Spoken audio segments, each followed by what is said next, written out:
नमस्कार भक्तों, जय मां पद्मावती, जय गुरुदेव। वैदिक पंचांग के अनुसार इस साल चैत्र नवरात्रि की शुरुआत 12 मार्च से हो रही है।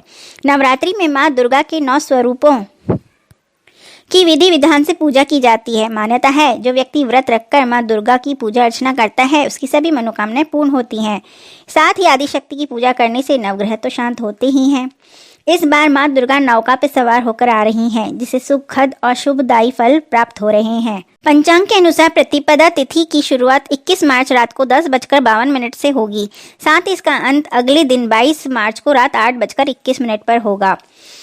चैत्र नवरात्रि घट स्थापना का शुभ मुहूर्त रहेगा 6:24 सुबह से लेकर 7:31 तक सुबह में। इस समय कलश स्थापित कर सकते हैं। पंचांग अनुसार मां दुर्गा नौका पर सवार होकर आ रही हैं, जिसे सुख समृद्धि कारक कहा जा रहा है। वहीं इस साल 110 साल बाद शुभ योग बन रहे हैं, क्योंकि इस बार मां दुर्गा पूरे 9 दिन रहेंगी। वहीं यहाँ पर 5 राजयोग बन रहे हैं। इस दिन सुबह जल्दी उठकर स्नान कर साफ सुथरे कपड़े पहनकर मंदिर की सफाई कर लें। फिर एक चौकी पर लाल वस्त्र बिछाकर मां दुर्गा की तस्वीर या मूर्ति स्थापित करें। साथ ही एक मिट्टी के पात्र में जौ बो दें। इस पात्र में जल से भरा हुआ कलश स्थापित करें। साथ ही कलश पर स्वास्तिक बनाकर कलावा बांधें। इस कलश में कहते हैं ब्रह्मा विष्णु महेश तीनों का वास माना जाता है। यह कलश आप मिट्टी या चांदी अपने अनुसार ले सकते हैं। घट स्थापना के दौरान नक्षत्र चित्रा या वैधृति योग नहीं होना चाहिए। नवरात्रि के दिनों में मां दुर्गा की पूजा अर्चना पूरी श्रद्धा के साथ जो भी व्यक्ति करता है उसकी मनोकामनाएं पूर्ण होती हैं। उसके सारे दुख कलेश दूर हो जाते हैं और खुशहाली आती है। माता को श्रृंगार की वस्तुएं दान करने से वैवाहिक जीवन में चली आ रही समस्याएं खत्म होती हैं। साथ ही व्रत रखने से तन और मन दोनों की तो शुद्धि होती ही है।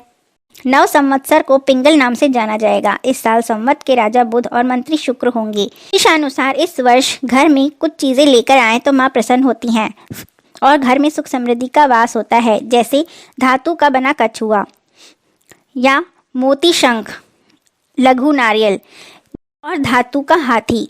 वास्तु अनुसार घर में चांदी के हाथी की मूर्ति रखने से मान सम्मान और यश की प्राप्ति होती है। धातु का हाथी खरीद कर लाएं। यदि ये ठोस चांदी का बना होता है और आप खरीद सकें, या आप चांदी या पीतल का भी खरीद सकते हैं। इसे घर के उत्तर दिशा में रखना चाहिए। इनके अभाव में आप मिट्टी का हाथी भी लाकर रख सकते हैं। यूँ तो तुलसी का पौधा हर घर में होता ही है, परंतु यदि नहीं है तो तुलसी का पौधा ज़रूर लगाएं, क्योंकि इसमें देवी लक्ष्मी का वास तो होता ही है। यह घर में सुख समृद्धि खुशहाली का वास भी करता है। अगर आपके जीवन में कर्ज के कारण बहुत ज़्यादा तनाव बढ़ रहा है और इस परेशानी से आप जूझ रहे हैं, तो माता के समक्ष अपनी कामना रखकर उनकी आराधना करें।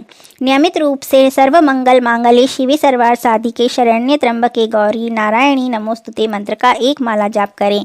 नवमी वाले दिन माँ भगवती के चरणों में 108 गुलाब के पुष्प अर्पित करें व 1.25 किलो साबुत लाल मसूर लाल कपड़े में बांधकर अपने सामने रख लें और घी का दीपक जलाएं। इसके बाद एक माला मंत्र का जाप करें। मंत्र जाप के बाद मसूर को अपने ऊपर से 7 बार उतारकर किसी सफाई कर्मचारी को दान में दे दें। अगर आप किसी बेहतर नौकरी की तलाश में और कहीं बात नहीं बन पा रही, तो नवरात्रि के 9 दिनों तक सुबह जल्दी उठकर स्नान आदि से निवृत्त होकर माता का पूजन करें और अपनी मनोकामना उनसे कहें। इसके बाद स्फटिक की माला लेकर ह्रीं वाग्वादिनी भगवती मम कार्य सिद्धि कुरु कुरु फट स्वाहा इस मंत्र का 108 बार जाप करें। 9 दिनों तक इस उपाय को पूर्ण श्रद्धा से करने से आपका काम अवश्य ही बनेगा। यदि घर में बहुत दरिद्रता है, किस्मत साथ ही नहीं दे रही, तो अष्टमी के दिन घर के पूजा गृह में उत्तर की दिशा मुँह कर बैठें। सामने चावल का ढेर बना लें और उस पर श्री यंत्र रखें। श्री यंत्र के समक्ष सरसों के तेल के 9 दीपक जलाएं और माता रानी के 9 रूपों को याद करते हुए अपनी समस्या को दूर करने की प्रार्थना करें। पूजा करने के बाद चावल नदी में बहा दें या किसी हरे पेड़ के नीचे डाल दें और श्री यंत्र को तिजोरी में रख लें। ऐसा करने से अचानक धन आगमन के रास्ते खुलते हैं और आर्थिक समस्याएं दूर होती हैं। यदि आपकी कोई खास इच्छा है जो अधिक समय से पूरी नहीं हो रही, तो उसके लिए 9 दिनों तक सुबह स्वच्छ होकर स्वच्छ कपड़े पहनकर शिव मंदिर जाएं। शिव जी को 5 चीज़ें दूध दही घी शहद और शक्कर अर्पित करें। इसके बाद शुद्ध जल से स्नान कराएं। चंदन पुष्प और धूप दीप अर्पित करें। 9 दिनों तक मंदिर की सफाई करें। नवमी वाले दिन हवन करें और ओम नमः शिवाय मंत्र बोलकर घी से 108 आहुतियाँ दें। इसके बाद अगले 40 दिनों तक भी आप इसी क्रम को मंत्र को 5 माला जाप करते रहें। आपकी मनोकामना शीघ्र ही पूरी होगी। पति पत्नी के बीच संबंध खराब हो या फिर परिवार में हमेशा लड़ाई झगड़े का माहौल बना रहता है तो नवरात्रि के अंतिम दिन स्नान करके सब नर करहीं परस्पर प्रीति चलहीं सर्वधर्म निरत श्रुति नीति, यह मंत्र पढ़ते हुए 108 बार अग्नि में घी से आहुति दें। ऐसा करने से ये मंत्र सिद्ध हो जाएगा। इसके बाद रोज सुबह उठकर स्नान आदि कर इस मंत्र का 21 बार जाप अवश्य करें। यदि संभव हो तो अपने परिजनों से भी इस मंत्र का जाप करने को कहें। ऐसा करने से घर में शांति बनी रहेगी। नवरात्रि के दौरान शिव और पार्वती जी का एक चित्र अपने पूजा घर में रखें। उनका विधिवत पूजा अर्चना करें और ओम शम शंकराय सकल जन्मार्जित पाप विध्वंसनाय पुरुषार्थ चतुष्टाय लाभाय च पतिम में देही कुरु कुरु स्वाहा, इस मंत्र की 3, 5 या 11 माला जाप करें। जप के बाद भगवान शिव और माता पार्वती से विवाह में आ रही समस्याओं को दूर करने की प्रार्थना करें।